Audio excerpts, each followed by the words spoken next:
हमारे साथ सीनियर सहाफ़ी और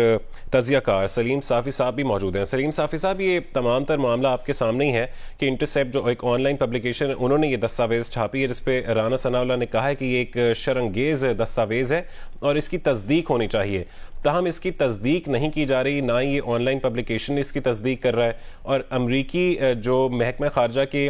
तर्जुमान हैं उन्होंने भी इस पर तबसरा करने से गुरेज किया। आप क्या कहेंगे?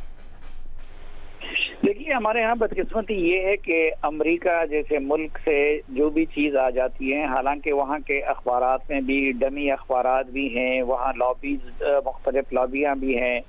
वहाँ आप लॉबी करके अपनी मर्जी की स्टोरियाँ छपवा सकते हैं। वहाँ के रिपोर्टर्स में भी तरह तरह के लोग होते हैं, और डोमेस्टिक पॉलिटिक्स में भी मीडिया को इस तरह इस्तेमाल किया जाता है, और इंटरनेशनल जो ममालिक फोरम्स होते हैं या जो मुख्तलिफ लॉबीज होती हैं वो भी उनको यूज़ कर सकती हैं। मेरा अपना अंदाज़ा ये है कि देखिए, अब एक तो पहली बात ये है कि इमरान खान साहब खुद ये मान चुके हैं कि साइपर की वो हकीकत नहीं थी जो कुछ उन्होंने बनाया हुआ था। दूसरा, फिर अब जब उनके प्रिंसिपल सेक्रेटरी आजम खान ने ये स्टेटमेंट दे दिया कि जी ये जानबूझकर उसके साथ खेलने का फैसला किया गया था, तो अब पाकिस्तान के अंदर उनके खिलाफ वो जो साइपर का केस है वो तो जाहिर बात है कि एक नेशनल सिक्योरिटी का मामला है, और पीटीआई की लीडरशिप को अंदाजा है कि अब उसकी बुनियाद पे उनके खिलाफ अदालती चाराजोई होनी है। तो मेरे ख्याल में ये अमेरिका के अंदर असल लाभी, तो अब पता चला कि अमेरिका का फेवरेट भी इमरान खान है, क्योंकि पाकिस्तान की तारीख में भुट्टो को फांसी लगी, नवाज शरीफ के साथ ये सब कुछ हुआ, लेकिन उनके लिए इतने सेनेटर्स ने खत, कांग्रेसमैन ने और सेनेटर्स ने इतने खत नहीं लिखे।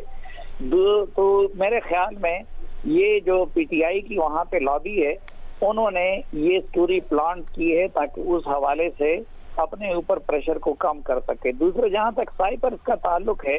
तो उस वक्त भी मसलन शुरू में जब इन्होंने कागज लहराया और हम जैसे तालिब इल्मों ने ये दावा किया कि ये साइपर नहीं है, तो उस वक्त ये लोग कहते थे और हमें सोशल मीडिया पे गालम गलूज देते थे कि ये साइपर। अब बाद में अब खुद साबित हो गया कि वो उन्होंने अपनी मर्जी का उसका एक दूसरे कागज पे क्रक्स निकाला था और अपनी मर्जी का, और वो लहरा रहे थे और लोगों को ये गलत तासुर दे रहे थे कि ये साइपर है। और असल साइपर अब आजम खान साहब कह रहे हैं कि जब उन्होंने इमरान खान से पूछा तो उन्होंने कहा कि मुझसे गुम हो गया है। दूसरी बात, जो साइपर जिस तरह के होते हैं, आप अगर इस पूरे अरसे में चीन से आए हुए साइपर निकाल दें, आप अगर मोहम्मद बिन सलमान के बारे में जब उन्होंने गलत जुबान इस्तेमाल कर दी और उसके बाद अगर सऊदी अरब से आने वाले या जाने वाले साइपर निकाल दें, तो साइपर की बुनियाद पे हुकूमतों की पॉलिसी नहीं बनती। फिर तीसरी बात ये कि अमेरिकी एडमिनिस्ट्रेशन में लू जैसे बंदे की उनकी पोजीशन क्या है और क्या हुकूमतों को गिराना और बनाना, ये इस तरह की बातें। मसलन पाकिस्तानी एडमिनिस्ट्रेशन के लोग हैं, उनके वज़रा से लोग मिलते हैं, एक वजीर का एक तरह का ले जाओगा, दूसरी तरह का दूसरी तरह का ले जाओगा, तो वो तो जाहिर बात है कि असल में हुकूमतें जब रिएक्ट करती हैं या कुछ करती हैं तो वो उनकी जो कलेक्टिव लीडरशिप जो फैसला कर लेती है। फिर उनके दफ्तर खारजा की तर्जमान बार बार इतने वो इससे तंग आ गए कि आखिर उन्होंने कहा कि कब तक आप लोग ये सवाल पूछते रहेंगे। पाकिस्तान के अंदर उसकी जितनी इन्वेस्टिगेशन हुई, लेकिन सबसे बड़ी बात जो हमारे लोग जहन में नहीं रखते, सवाल ये है कि इमरान खान के दौर में क्या चीन के साथ ताल्लुकात खराब हुए थे या बेहतर हुए थे। वो हर किसी ने देख लिया कि उनके दौर में ताल्लुकात बदतरीन हो गए थे, और उनके जाने के बाद क्या चीन के साथ हमारे ताल्लुकात बेहतर हो गए या खराब हो गए हैं। उनके बाद बेहतर हो गए, न सिर्फ बेहतर हो गए बल्कि सीपेक पे जो काम 2019 वगैरह में होने थे, इसी तरह रूस के साथ भी। तो अब अमेरिका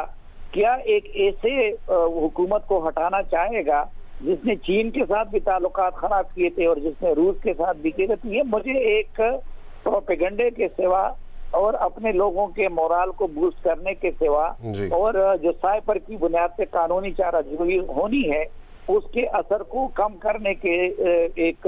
साजिश और कोशिश के सिवा मुझे इसकी कोई हकीकत और वक़्त नजर नहीं आती। ठीक है सलीम साफ़ी साहब।